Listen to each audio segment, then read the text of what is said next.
Mangibingelele la i-alligator phephe iqanda imali ewu-200 rand noma ngaba u-10 rand.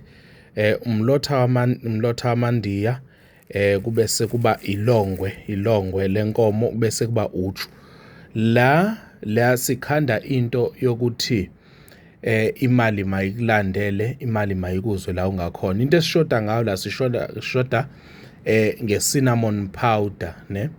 Sishoda nge-cinnamon powder, then nobisi oluwuphawuda, ne? Ubisi oluwuphawuda. Imali le uyayithatha uyilokhuze uyishise ibe umlotha. Uyishise nalokhu, okay? Ngizwe kahle. Ushisa imali no-alligator phephe ukhulume usho ukuthi makwenzekaleni. Ushise kube umlotha. Then emveni kwaloko ubese uhlanganisa umlotha wamandiya kube ilentuzana, kube ubulongwe, kube uju, ukufake emanzini angango-5 liter. Ubese uthatha iqanda uyakhuluma lento ofuna yenzeke.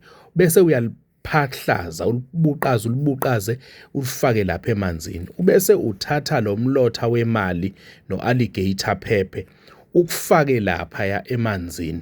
Lento uzobe ugeza ngayo ekseni ngabo 3. Ugezela emnyango, awugezeli ngaphakathi endlini. Ugezela emnyango.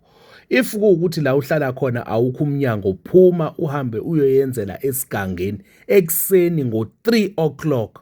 Not 3:30, not 2:45, ngo-3 o'clock.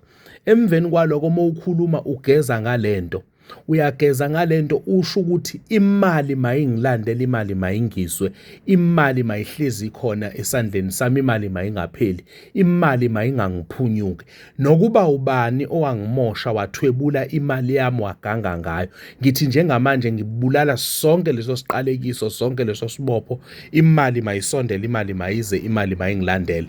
Le ritual le noma le nsebenzo izokwenza ukuthi izinto zakho zivuleke. Abafuna umsebenzi bangayenza lento ngoba phela umsebenzi usuke udinga imali.